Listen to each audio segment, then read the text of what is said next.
What a week, what a month, what a decade. When we launched Watch Mojo in 2006, we got hit with a lawsuit and we recovered from that. And then 2 years later, the recession hit and we all recovered from that as well.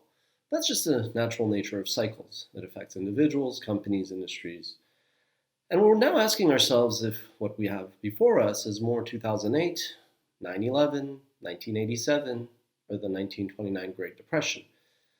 In fact, with unemployment set to surge over what we had to overcome in 1929, and COVID-19 giving people flashbacks to the Spanish flu, it's clear that we're facing something that mankind hasn't really ever faced. Lenin once said that war served as the accelerator of events. And as recent as 2015, Bill Gates said that the true challenge facing mankind won't be a nuclear war, but rather some pandemic that we just won't be ready for. If that's the case, then indeed all the resources that we have been deploying towards military in the pursuit of imperialism was probably misspent when we should have in fact been devoting our energies to health, education, and of course science. Last year when I produced Fox in the Hen House, we looked at three questions. Why are so many young voters drawn to socialism? Why is it that so many billionaires are calling out the income and wealth inequalities that capitalism brings? And ultimately, what is the role of entrepreneurship to solve for that problem?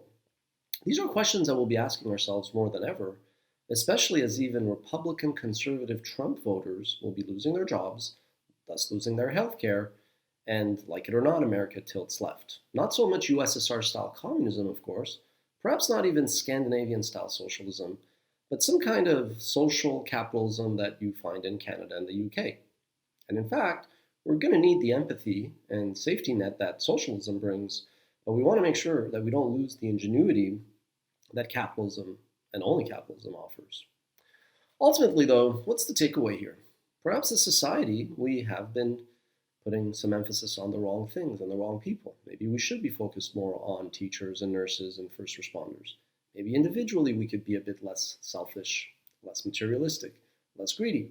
But when we come back, and we will, I'm afraid that, we'll go back to our old ways because fear may be temporary, but greed is permanent. Ultimately, it's also a reminder that perspective is everything. We actually have it pretty good now. We're asked to stay at home with our loved ones. We have food on the table and shelter over our head. And what COVID-19 has proven is that the next great challenge that mankind faced didn't really discriminate amongst people, or was it contained within borders? Things are going to get much worse before they get much better. That much is clear. And for that to happen, we have to address the physical health aspect, the mental anxiety that this challenge is going to bring ahead, to resolve the economy, which will probably be sliding into a depression, let alone a recession. And to ensure that we recover, well, then we have to not just provide a defensive safety net framework, but we really also want to go on the offensive to make sure that some jobs that would have been lost anyway to automation and artificial intelligence are not artificially propped for the sake of saying that we don't want this to become the next Great Depression.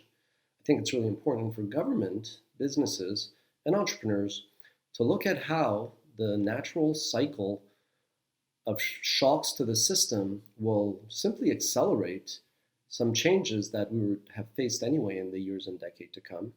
And we want entrepreneurs to be at the forefront of that to make sure that the right policies are implemented by government. Stick around. We'll be discussing a lot of these themes in the days, weeks, and sadly, months, quarters, and years to come.